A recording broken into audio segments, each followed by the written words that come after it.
Buenas noches, mi nombre es Néstor Ardila, estudiante de cuarto semestre de Ingeniería de Sistemas en la Corporación Unificada Nacional de Educación Superior CUN.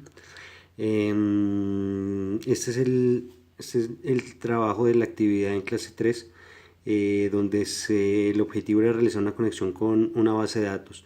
Las actividades a realizar, gestionar el uso del motor de bases de datos en el motor de bases de datos de nuestra preferencia.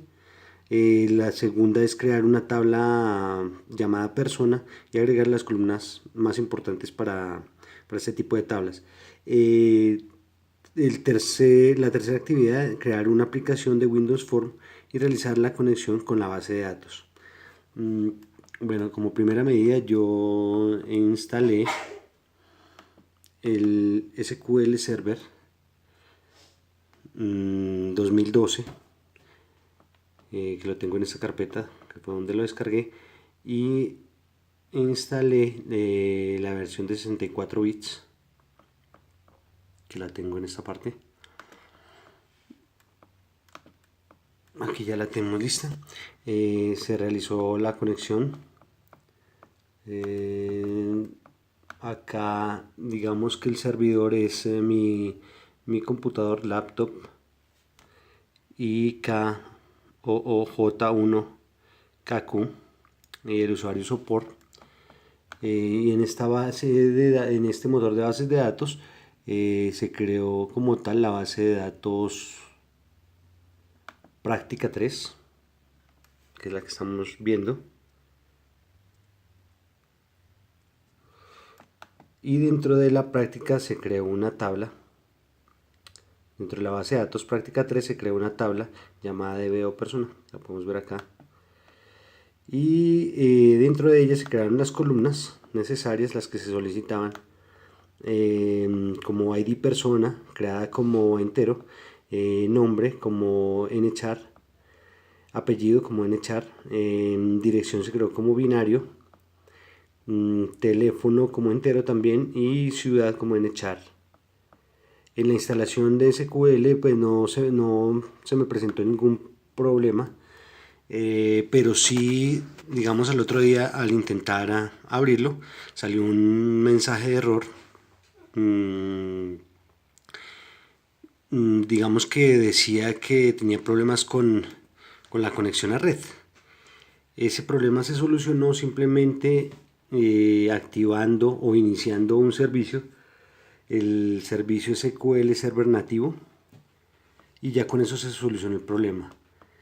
Bueno, luego de esto se instaló el Visual Studio 2017, que lo tenemos acá, y se creó como tal la aplicación.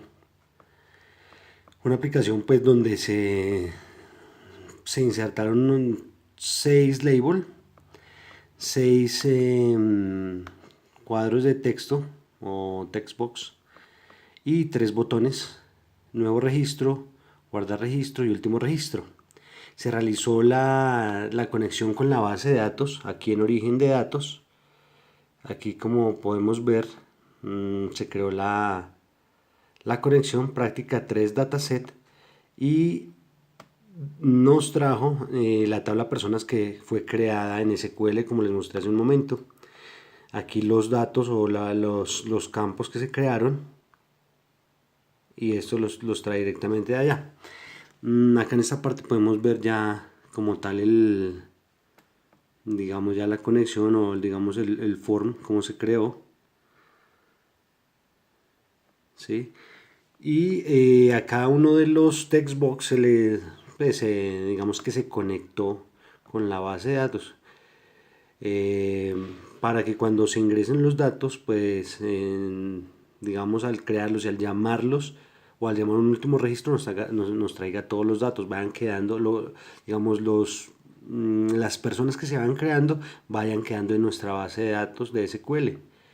Entonces aquí, por ejemplo, en esta parte, la conexión, por ejemplo, tenemos aquí seleccionado el ID persona, el textbox, y aquí a donde dice diseño, perdón, datos, acá en data bindings, realizamos la conexión.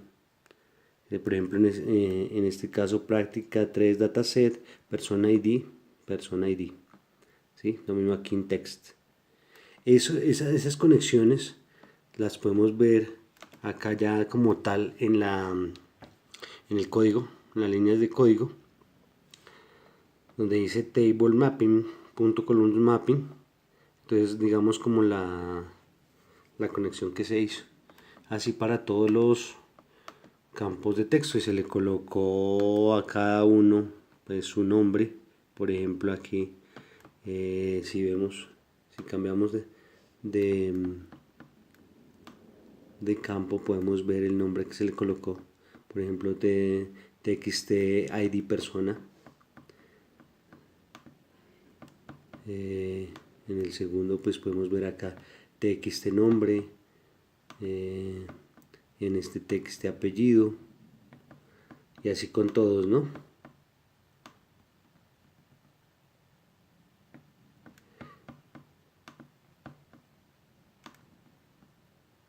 Txt teléfono y txt ciudad. Entonces esa era la actividad a realizar. Eso era todo para la actividad de esta semana. Digamos, lo básico era realizar la conexión con la base de datos, que es lo que vemos acá. Entonces muchas gracias, gracias por su atención y nos vemos en una próxima oportunidad. Gracias.